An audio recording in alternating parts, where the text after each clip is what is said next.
Holidays-nale, adu namma GT Holidays da. GT Holidays, South India's #1 travel brand. You know you are special when you're with GT Holidays.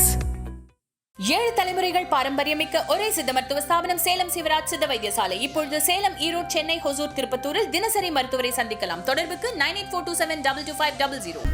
ஹாப்பியா, ஹெல்தியா, ஜாலியா ஒரு life. Lanco Harmonia Pavilion Senior Living Apartments at Sri Perambatoor 2 BHK just 49 lakhs. Call 7717273747. வெளியூர் பயணமா reservation கிடைக்கலையா? படிக்கட்டு ஏறி இறங்க ரொம்ப சிரமமா இருக்கா? டிராப் டாக்ஸி புக் பண்ணுங்க. ஒரு வழி கட்டணம் மட்டுமே. டிராப் டாக்ஸி எங்கும் எப்போதும். எப்படி வச்சிருக்காங்க பாருங்க. எல்லாரையும் டீ சாப்பிட போக விடாம தடுக்கிறதுக்காக ரங்கராஜ் பாண்டே போட்டு வச்சிருக்கோம் இருக்காங்க. ஏன்னா மக்கள் திரு ரங்கராஜ் பாண்டே இல்லை, நம்மளாம் நரேந்திர மோடி வந்தாலும் நமக்கான வடையை நம்ம விடக்கூடாது அப்படிங்கிற தெளிவாக இருப்போம். நம்ம எனக்கும் 2 டீ வடையெல்லாம் சொல்லி வச்சிருக்கேன். மிச்சம் சாப்பிட்டு பேசி முடிச்சு வந்து சாப்பிட்றதுக்காக ரொம்ப மகிழ்ச்சி. அனைவருக்கும் வணக்கம். Very happy to meet you once again. நானும் பிஜேபி இல்லைன்னு தான் சொல்லிக்கிட்டே இருக்கிறேன். தம்பி ராஜவேல் நாகராஜன் ஆமா நான் பிஜேபி தான் சொல்லி முடிச்சிட்டாரு. அது பிரச்சனை கிடையாது. நம்ப மாட்டேன்றாங்க. நம்ம சுந்தரராமன் தலைமையிலான அணி எப்படியாவது நம்மளை பாண்டே ஒரு பிஜேபியில் ஆக்கி விட்டுருவோம் அப்படிங்கிற மாதிரி கிளம்பி, நான் அடிக்கடி சொல்வேன், தமிழ்நாட்டில் எங்கே ரோட்டரி கிளப் மீட்டிங் நடந்தாலும் ஹால் புக் பண்ணதுக்கப்புறம் என்னை தான் புக் பண்ணுவாங்க. ரோட்டரி கிளப் மீட்டிங் எங்கே நடந்தாலும் முதல்ல ஹாலை புக் பண்ணுவாங்க, 2 அது நிலையை வித்துவான் மாதிரி. அதை மாதிரி இந்த ப்ரொஃபஷனல்ஸில் முதல்ல ரைட் ஓகே ரங்கராஜ் பாண்டே அப்புறம் அடுத்து அப்படின்னு சொல்லிட்டு இந்த மாதிரி நிலையை வித்துவான் பேர் தான் போட்டு ஆரம்பிப்பாங்க போல. சகோதரர் KT ராகவனுடைய தலைமையில் இந்த அணிகள் பிரிவுகள்லாம் வந்த பிறகு ஒரு பெரிய எழுச்சி நான் பார்க்க முடியுது. கும்பகோணத்தில் நீங்க எல்லாம் பார்த்துருப்பீங்க, ஒரு பியூட்டிஃபுல்லான அரங்கம் நிறைந்த இல்லை, அரங்கம் பிதுங்கி வழிஞ்சு வெளியில விடாத மழையிலும் ஒரு அருமையான ஒரு கூட்டம் பிரம்மாண்டமா நடத்தி காட்டினார். அதுபோல அவருடைய அணிகள் பிரிவுகளுக்கான தலைமை ஏற்ற பிறகு நிறைய விஷயங்கள் எழுச்சியா நடக்குதுங்கிற பாக்குறேன். அதுல பிரிவுகள் கொஞ்சம் நிறைய செயல்படுது, அணிகள் இன்னும் கொஞ்சம் கட்டுப்பாட்டுக்குள்ள வரலன்னு நினைக்கிறேன். எனக்கு தெரியல, அதாவது வராதா அதுல நீங்க கிடையாதா? சரி ரைட் ஓகே. அப்போ அது கட்டுப்பாட்டில் இருக்காதுன்னு நினைக்கிறேன். அப்புறம் அந்த பிரிவுகள்லையுமே ரொம்ப பியூட்டிஃபுல்லா ப்ரொஃபஷனல் செல் திரு சுந்தரராமன் தலைமையில ரொம்ப பெஸ்டா, என்னுடைய பார்வையில நான் பாக்குறதுல இந்த பிரிவுகள்லயே ரொம்ப பெஸ்டா செயல்படக்கூடியதா திரு சுந்தரராமன் தலைமையில பாக்குற ஒரு ஒர்க்காலிக், நிறைய பணிவோடும் துணிவோடும் நிறைய வேலைகளை பார்க்கிறாரு. அவருடைய தலைமையில நீங்க நிறைய பேர் ரொம்ப பியூட்டிஃபுல்லா செயல்படுறீங்க. Very happy. களம் 2026 எப்படி இருக்குது அப்படின்னு கேட்டிருக்கிறாங்க. அதுல ப்ரொஃபஷனல்ஸ் என்ன செய்யணும் அப்படிங்கிற ஒரு கேள்வி. ப்ரொஃபஷனல்ஸ் தனியா எதுவும் செய்ய வேண்டியதில்லை, எல்லாரும் போடுற மாதிரி ஓட்டு போடணும். தம்பி இந்த வாட்டர் பாட்டில் கொடுக்குறியா தம்பி? மிக்சிங் ஏதாவது வச்சிருக்கியா? எல்லாரும் என்ன பார்ப்பாங்களா வாட்டரை பார்ப்பாங்களா? சொல்லு, நீயே சொல்லு, நல்லா இருப்ப. Thank you very much. So professionals என்ன செய்யணும் அப்படிங்கிற ஒரு முக்கியமான ஒரு கேள்வி. ப்ரொஃபஷனல்ஸ் என்ன செய்யணும்? எல்லாரையும் போல முதல்ல ஓட்டு போடணும். அதான் ரொம்ப முக்கியம். இந்த ப்ரொஃபஷனல்ஸ்ல ரொம்ப முக்கியமான பிரச்சனை என்ன அப்படின்னா, சார் இன்னைக்கு நாடு இருக்கிற இருப்புல ஆல் பொலிட்டீஷியன் சார் ஓடி வச்சிட்டாரு, ஒன்றும் செய்ய முடியாது. என்ன செய்யறது? நம்ம ஓட்டு போட்டிருக்கலாம், ஆனா அலையன்ஸுக்கு சீட்டு கொடுத்தாச்சே அப்படிமா. அலையன்ஸுக்கு சீட்டு கொடுத்தா பரவாயில்லையே, இந்த ஆள கேண்டிடேட்டா போட்டாங்களே.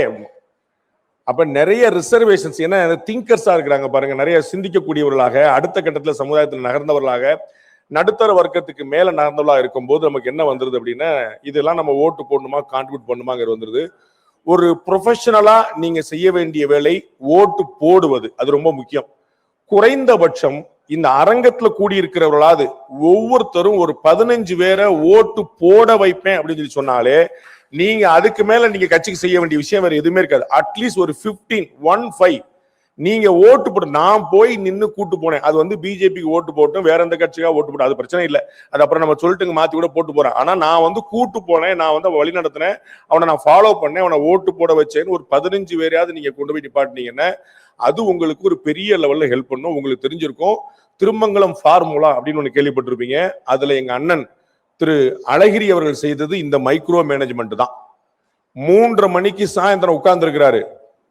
7வது தெரியல 3வது வீட்டுல முருகேசன் ஓட்டு போடல, தூக்கிட்டு வா அப்படின்றாரு.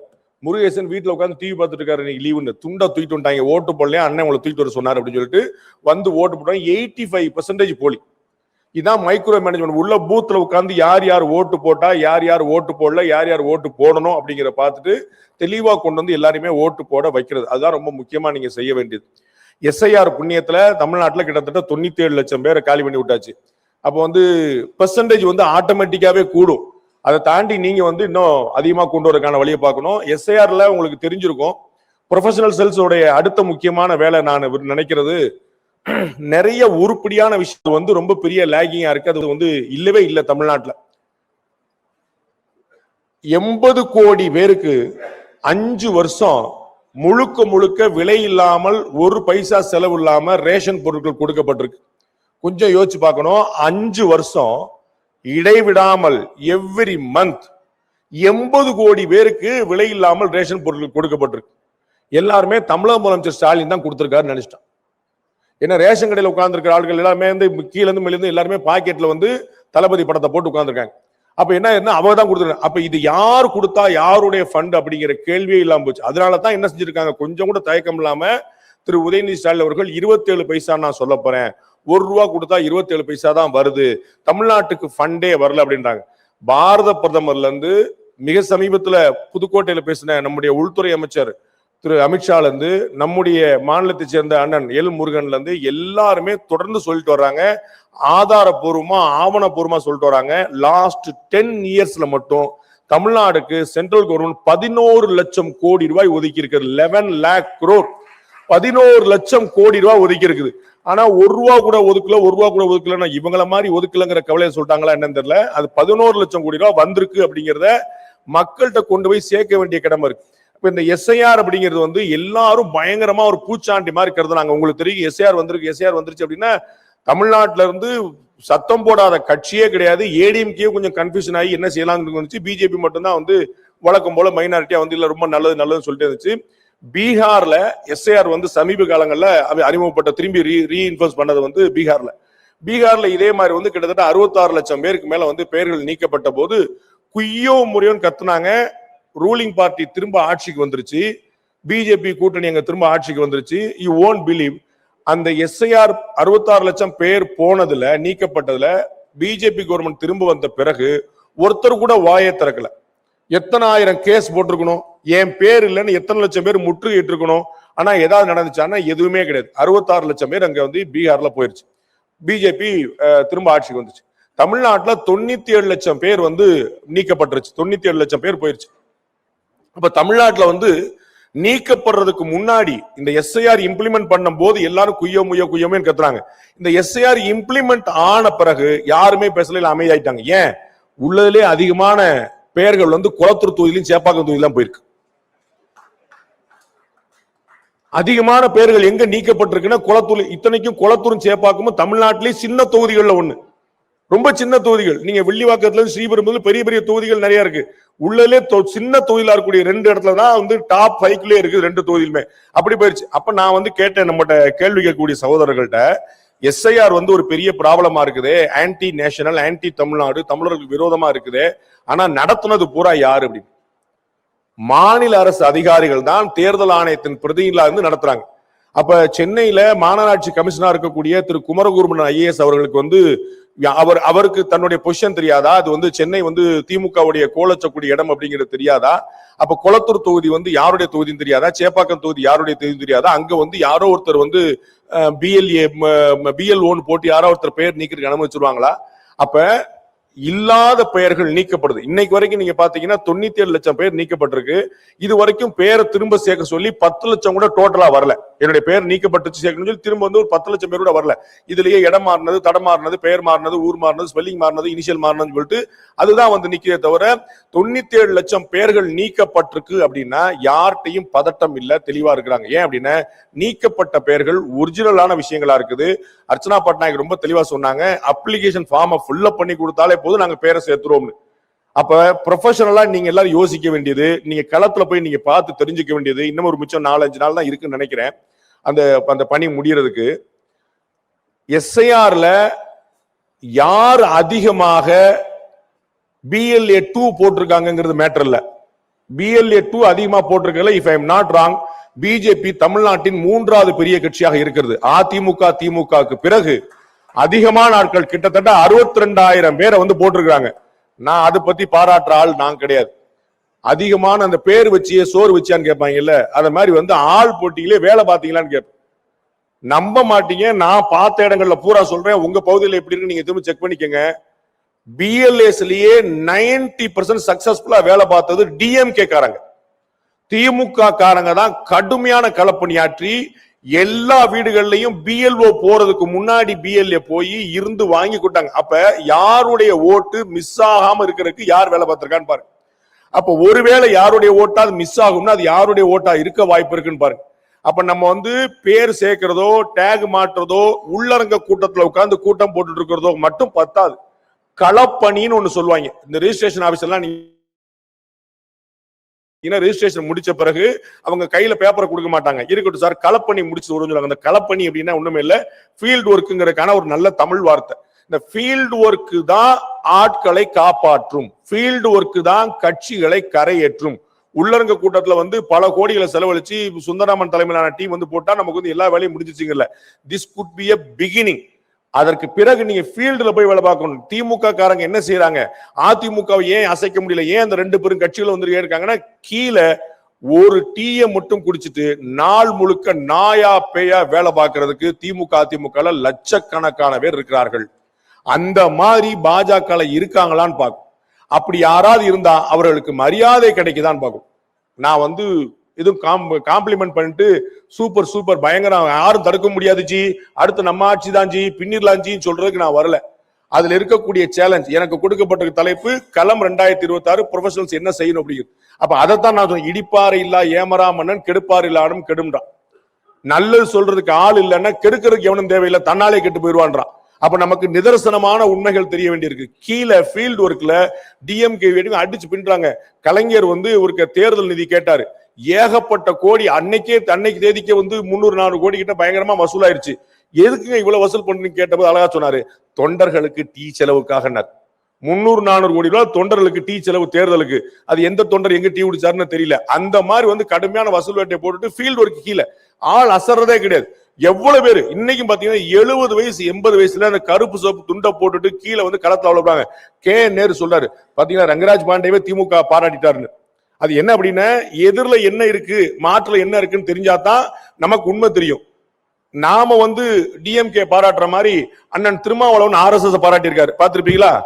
திருமாவளவன் அவர்கள் வந்து வயிறு நிறைய மனசு நிறைய பாராட்டியிருக்காரு. RSS மாதிரி ஒரு அமைப்பை பார்க்கவே முடியாது. அவர்கள் தான் சோறு தண்ணி இல்லாம வேலை பார்ப்பாங்க. மேல இப்ப சமீபத்தில் திருவள்ளூர்ல ஒரு கூட்டம் என்னமோ இரங்கல் கூட்டம், அண்ணன் திருமாவளவன் தலைமையில வேற ஏதோ ஒருத்தர் இறந்து போனாலும் இரங்கல் கூட்டம். அங்க 4 பேர் கேக் கொண்டு வந்துட்டான் பிறந்த நாளுக்கு.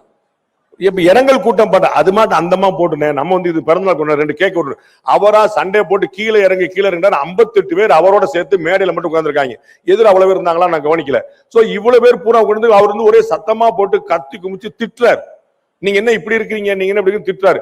ஆனா அவரே சொல்லி இருக்கிறாரு, RSSல என்னைக்காவது மாநில தலைவர் யாரு, தெற்கு தலைவர் யாரு, வடக்கு தலைவர் யாரு, பிரபாரி யாரு, பிரச்சாரக்கு யாரு அப்படின்னு யாருக்காவது தெரியுமா? அவங்க என்னைக்காவது மேடையில முண்டி அடிச்சிருக்காங்களா? என்னைக்காவது தலைவருக்கு பின்னாடி போட்டோ எடுக்க நின்று இருக்காங்களா? அப்படி வந்து சர்வ பரித்தியாகம் செய்யல, குடும்பம் கூட்டி கூட இல்லாம திருமணம் கூட செய்யாம RSS உழைக்குது அப்படின்னு அண்ணன் திருமாவளவன் வாயால, வசிஷ்டர் வாயால பிரம்மரிசி பட்டம் வாங்கின மாதிரி அண்ணன் திருமாவளவன் வாயால வந்து RSS அப்படி வாங்கியிருக்கு. RSS அப்படி பேர் வாங்கியிருக்கு, பாஜக அப்படி பேர் வாங்கியிருக்கா? அதான் ரொம்ப முக்கியமான கேள்வி.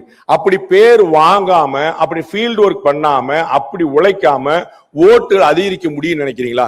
எல்லாருக்கும் பிஜேபியில தமிழ்நாட்டுல என்ன பிரச்சனை ஆகி போச்சு, இந்த ஜோக்ல வந்து எல்லாம் மேல இருக்கிறவன் பாத்துக்கிட்டா மேல இருக்கிறவன் பாத்துவாங்க, மோடி அப்படின்னு பேர் சொன்னா வேலை முடிஞ்சு போச்சு, அது மாட்டி ஜெயிச்சுட்டு போவாங்க. நமக்கு என்ன பாருக்கு, மோடி பேர் சொன்னா ஓட்டு ஜெயிச்சுவாங்க நினைச்சிட்டு இருக்கீங்க. அப்படி இல்ல. ஆனானப்பட்ட மோடிக்கு அப்கி பார் 400 பார் அப்படின்னார். இந்த முறை 400 தொகுதிகளுக்கும் மேல அப்படின்னார். சொன்ன போது ஒரு இடத்துல சொன்னார், நான் கவனிச்சேன், யாரு எத்தனை பேர் கவனிச்சாங்கன்னு தெரியல. அவர் ரொம்ப அழகா சொன்னார், இப்படி நினைச்சிட்டு எல்லாரும் அசந்து போயிடக்கூடாது, நம்ம எப்படியும் ஜெயிச்சிடும் நினைச்சு போயிடக்கூடாது, பெரிய ஆபத்துல போய் முடியும். சொன்ன மாதிரியே 400 பார்னு மோடியே சொல்லிட்டாரு. தமிழ்நாட்டில் பிஜேபி ஆட்சின்னு அமித்ஷாவே சொல்லிட்டாரு. அவங்க எல்லாம் சொன்னாங்க செஞ்சிருவாங்கப்பா, பயங்கரமான ஆளுங்க. அமித்ஷா சொல்லிட்டாரு பிஜேபி ஆட்சின்னு. அப்ப பிஜேபி ஆட்சி தான் நாமளே நம்பிட்டு நம்ம வந்து களப்பணி ஆற்றாம போனோம்னா செய்ய முடியாது. அவர்கள் ராஜதந்திரிகளாக இருந்து ஃபீல்ட் ஒர்க்குக்கு உங்களுக்கு உந்துதல் கொடுப்பாங்க. அவங்க வந்து பிளானிங்க போடுறாங்க. அப்ப அதை எக்ஸிக்யூட் பண்ண வேண்டியது யாரு, செயல்படுத்த வேண்டியது யாரு? கீழே நரேந்திர மோடிக்கு ஏன் இவ்வளவு புகழ் கிடைக்குது அப்படின்னு பிரசாந்த் கிஷோர்ட்ட கேட்கிறாங்க.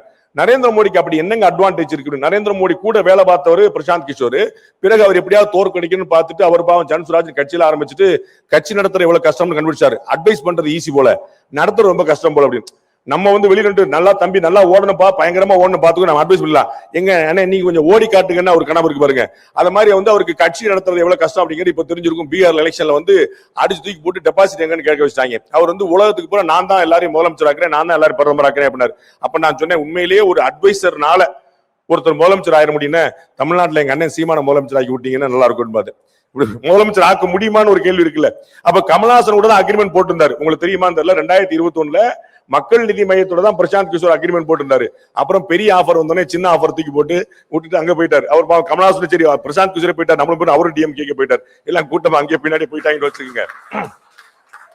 சோ கட்சி நடத்துறது வந்து எவ்வளவு சிரமம் அப்படிங்கிற என்ன அப்படின்னா ஃபீல்டு ஒர்க் பண்ணாதான், கீழே இருந்தாதான்.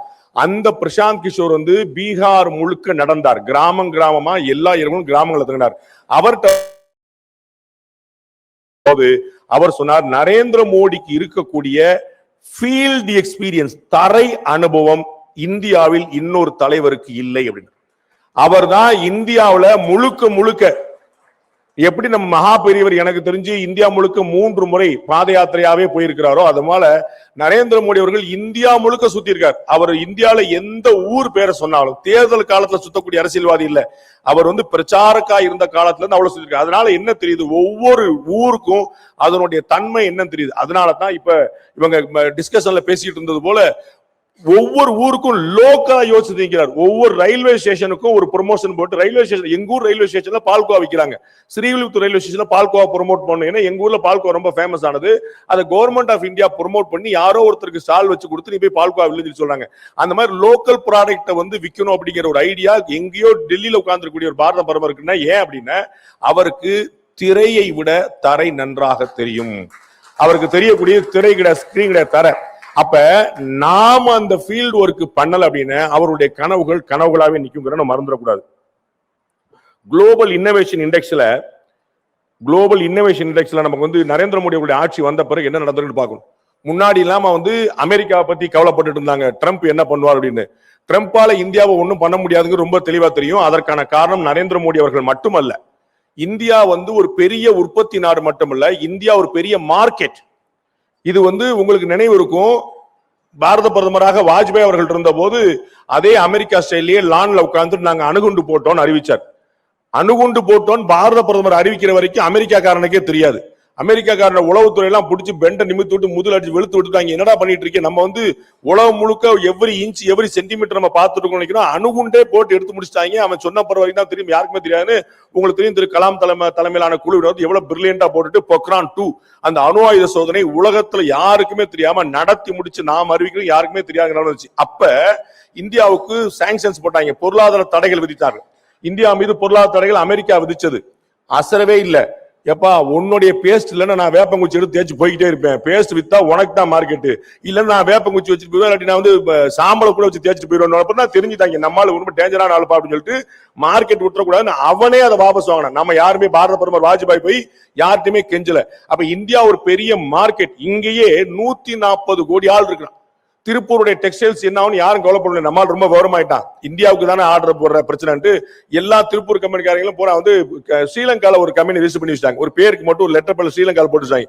அங்கிருந்து அனுப்பிட்டு இருக்காங்க. இங்க இருந்து அவனுக்கு ஒரு பிசினஸ் ஆச்சு, அங்க போச்சு. நமக்கு வந்து கைய காலை கட்டி போட்டு 2 பக்கமும் காலில் பூரா கம்பியை சுத்தி விட்டு வாயில பிளாஸ்டரை ஒட்டி விட்டுட்டு உருட்டி விட்டுட்டு ஓட்ட போட்டுல ஃபர்ஸ்ட் வந்ததுனால வந்துருவான். நம்மால் அசரவே மாட்டாங்க. நம்மளால அவ்வளவு பெரிய கெட்டிக்காரங்க. அப்ப அமெரிக்கா இல்ல, அவங்களுக்கு பெரிய அப்பா டக்கர் வந்தாலும் ஏன் ரொம்ப எளிமையான பாயிண்ட். ட்ரம்ப் பார்க்கிற ஒரே பிரதமர் நரேந்திர மோடி. ஆனா நரேந்திர மோடி பார்த்த 4வது அதிபர் அவரு. அங்க அமெரிக்கால அவர் 4 பேர் பார்த்தாரு. எப்பா நான் பைடனையும் பார்த்தேன், நான் ஒபாமாவையும் பார்த்தேன், உன்னையும் ஃபர்ஸ்ட் பேஜ்ல பார்த்தேன், உன்னை செகண்ட் பேஜ்ல பார்த்து வச்சிருக்கேன் அப்படின்னு. நீ 2வது முறை வர முடியல, 3 ஒரு கேப் போட்டு தான் நீ வந்திருக்க. நாங்க ஹேட்ரிக் அடிச்சு 3 முறை உட்கார்ந்துருக்கோம். பார்லிமெண்ட்ல பிரதமர் நரேந்திர மோடி அசராம சொல்லாரு, அரே அபி தோ தீஸ்ரா பார் ஹை, இப்ப 3வது முறை தானப்பா வந்திருக்கிறோம் அப்படின்றாரு. எதிர ராகுல் காந்தி டென்ஷன் ஆயிட்டு, இப்பதான் 3வது முறை வந்திருக்கு, மொத்தம் எத்தனை முறை பாஸ் வர போறீங்க, சொல்லிட்டு செய்யுங்கப்பா அப்படின்னு.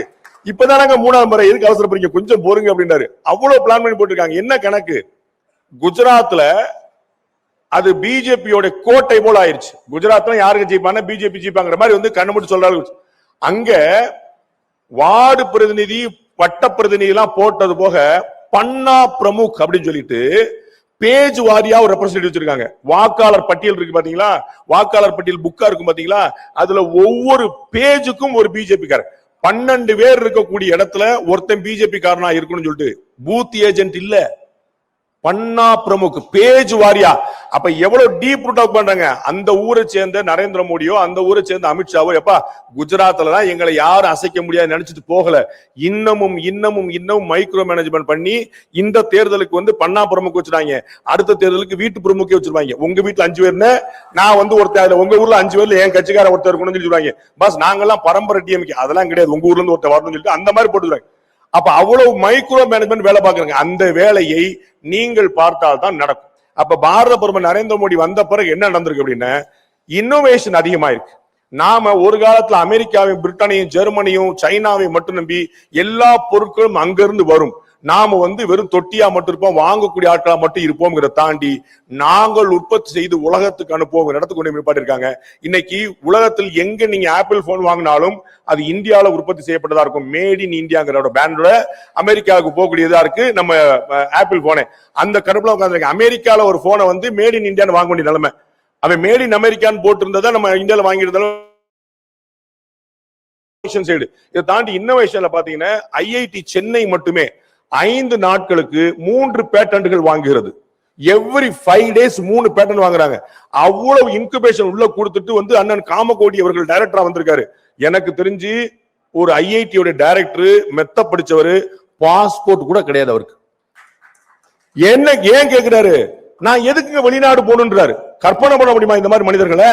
வெளிநாட்டுக்காரர் இங்க வரட்டும் பாஸ், ஐஐடில அவனுக்கு அட்மிஷன் போடுறேன், நான் எதுக்கு அங்க போகணுன்றாரு. இந்த மாதிரி ஒரு ஆச்சரியமான ப்ரொஃபஷனல்ஸ். அப்ப அவருக்கு பாஸ்போர்ட் கிடையாது, வெளிநாட்டுக்கு டிராவல் பண்ணதே கிடையாது, வெளிநாடுகள் ஆட்கள் இங்க கொண்டு இருக்க மாட்டாரு. அவருடைய தலைமையில ஐஐடி சென்னை வந்து மிக தரமாக இயங்கி 5 நாட்களுக்கு 3 பேட்டன், எவ்ரி 5 daysக்கு வந்து 3 பேட்டன் கூட்டிட்டே போறாங்க. அப்ப வந்து எவ்வளவு பேட்டன்ஸ் வந்து வாங்கிருப்போம் ஐஐடி மூலமாக மட்டுமே யோசிச்சு பாருங்க.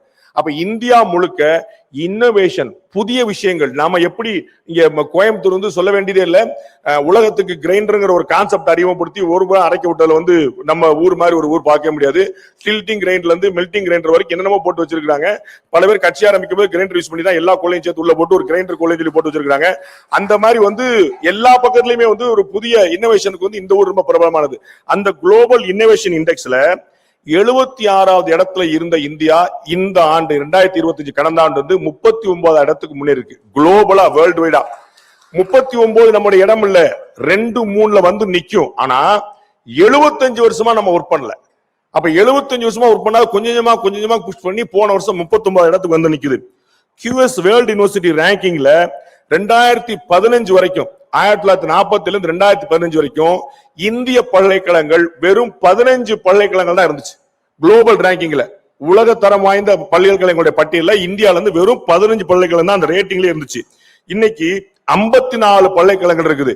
2015 இருந்து இப்ப மட்டும் 54. இந்தியா சுதந்திரம் பெற்றல இருந்து வெறும் 15 யூனிவர்சிட்டி. இப்ப இந்த கடந்த 11 வருஷத்துல மட்டும் 54 யூனிவர்சிட்டிஸ் பாருங்க.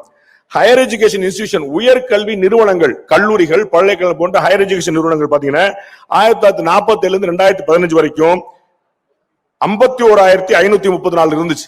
இந்தியா முழுக்க 51,000 பல்கலைக்கழகங்கள், கல்லூரிகள் இருந்தன, உயர்கல்வி நிறுவனங்கள்.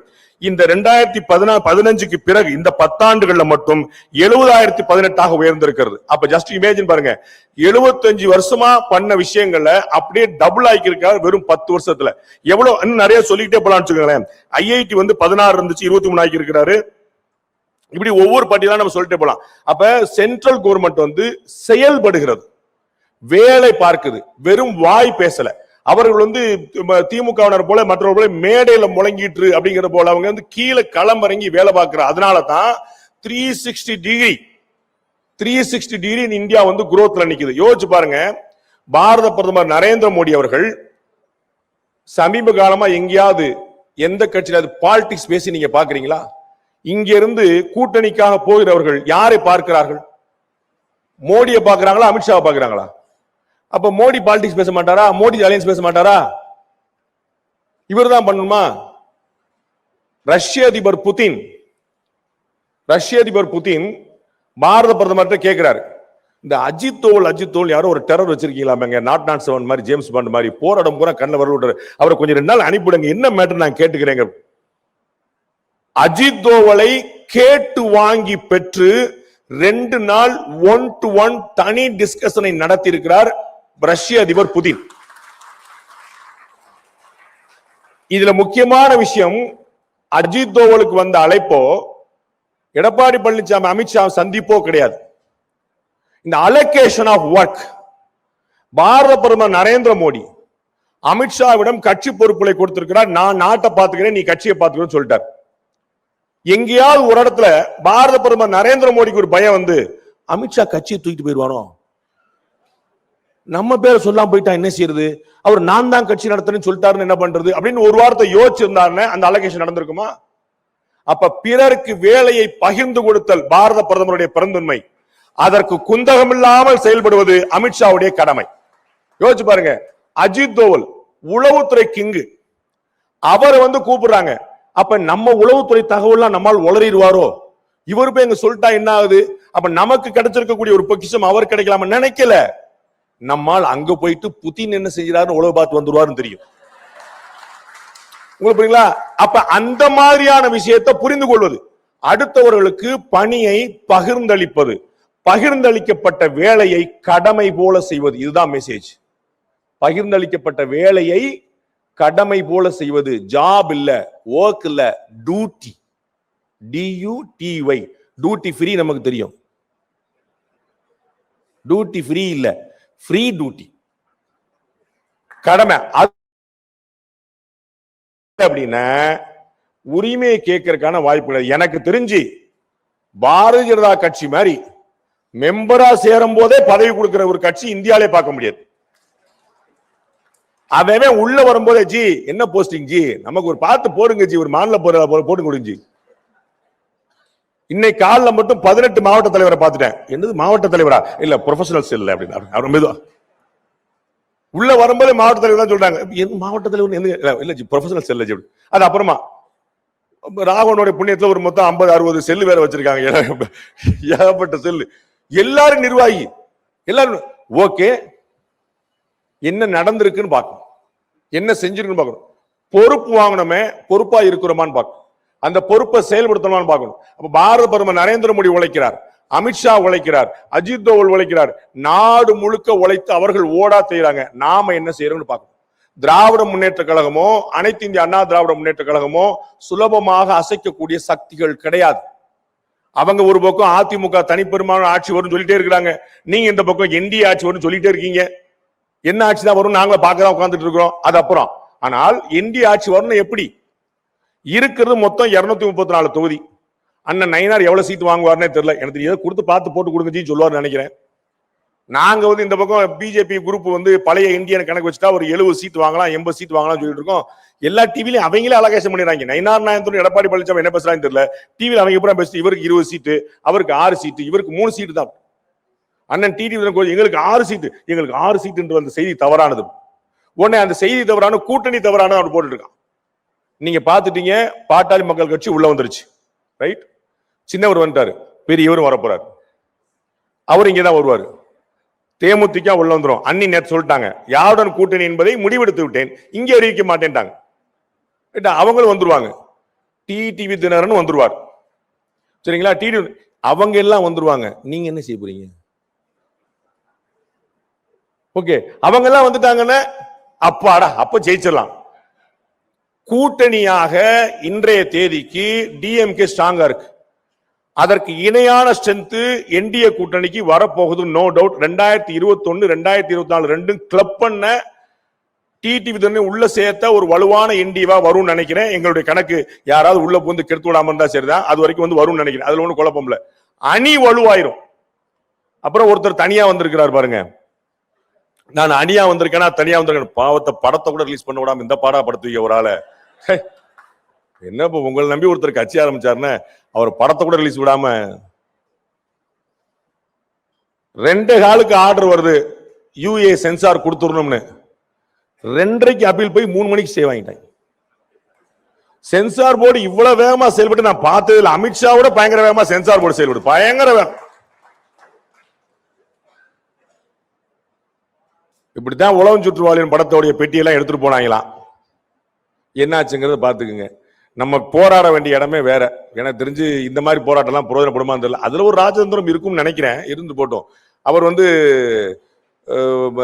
நான் சொல்லி ஒரு பெரிய ஒரு சாமியார் ஒருத்தர் பத்தி எங்க அண்ணன் அவர் எப்படிப்பட்ட ஆளு அப்படின்னு கேட்டார்.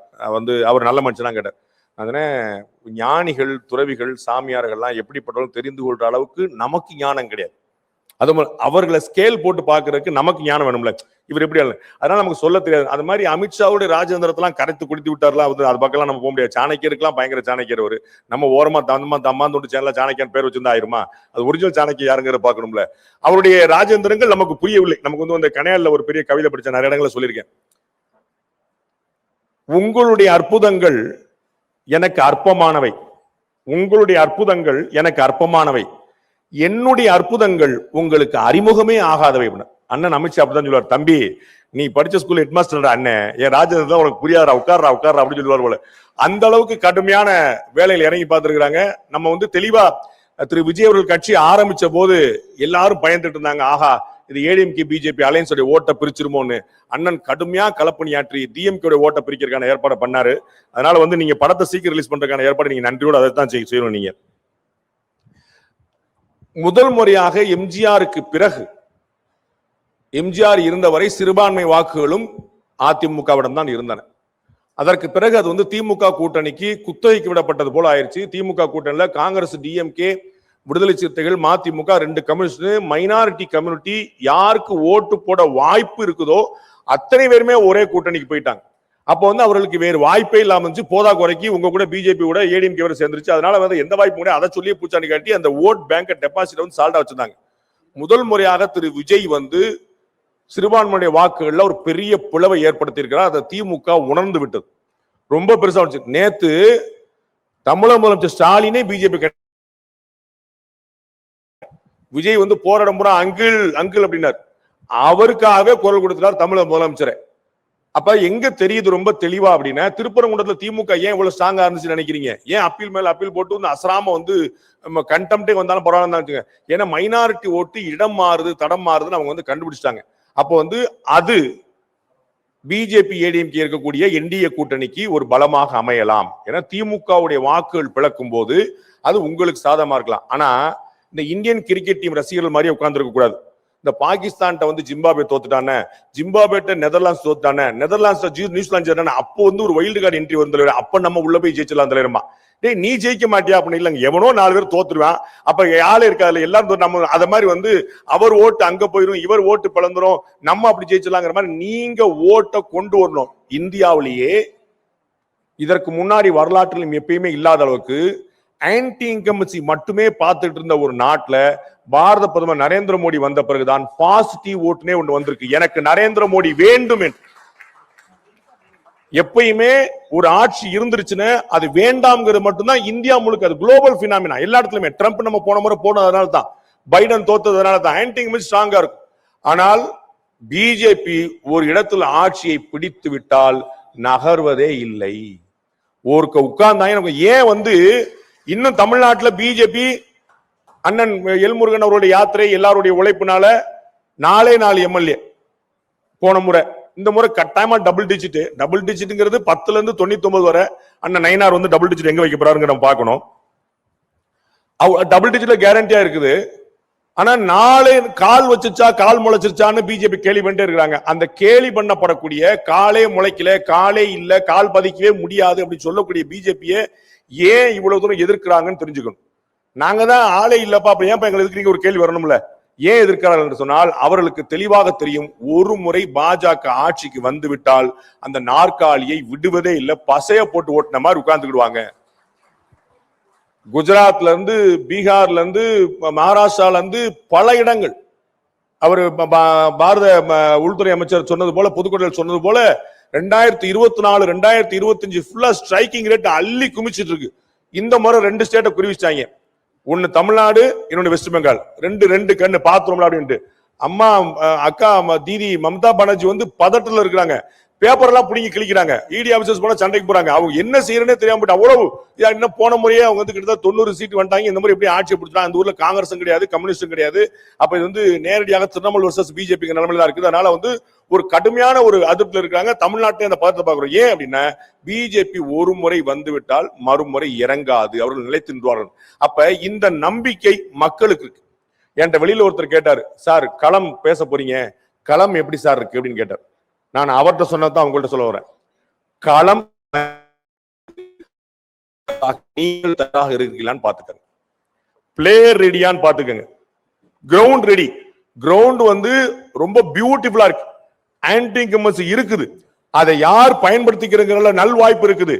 ஒரு ஸ்ட்ராங்கான அலைன்ஸா நீங்க இருக்கிறீங்க, எல்லா வாய்ப்புகளும் இருக்கிறது. நீங்களா பார்த்து கெடுத்து விட்டாதான் உண்டு. அப்ப நாம ஒரு பிளேயரா எவ்வளவு முக்கியமான விஷயத்தை செய்யணுங்கிற பாத்துக்கோங்க. காங்கிரஸ் கட்சி 2021 25 சீட்டை வாங்கி 18 சீட்டு அடிச்சிட்டாங்க. அவங்களுடைய ஸ்ட்ரைக்கிங் ரேட் எப்படி இருக்குன்னு பாருங்க, பியூட்டிஃபுல்லா அடிச்சாங்க. இன்னைக்கு அண்ணன் மாணிக்கம் தாக்கூர் புண்ணியத்துல ஆட்சியில பங்கு, அதிகாரத்தில் பங்குன்னு கடுமையா முரண்டு பிடிக்கிறாங்க.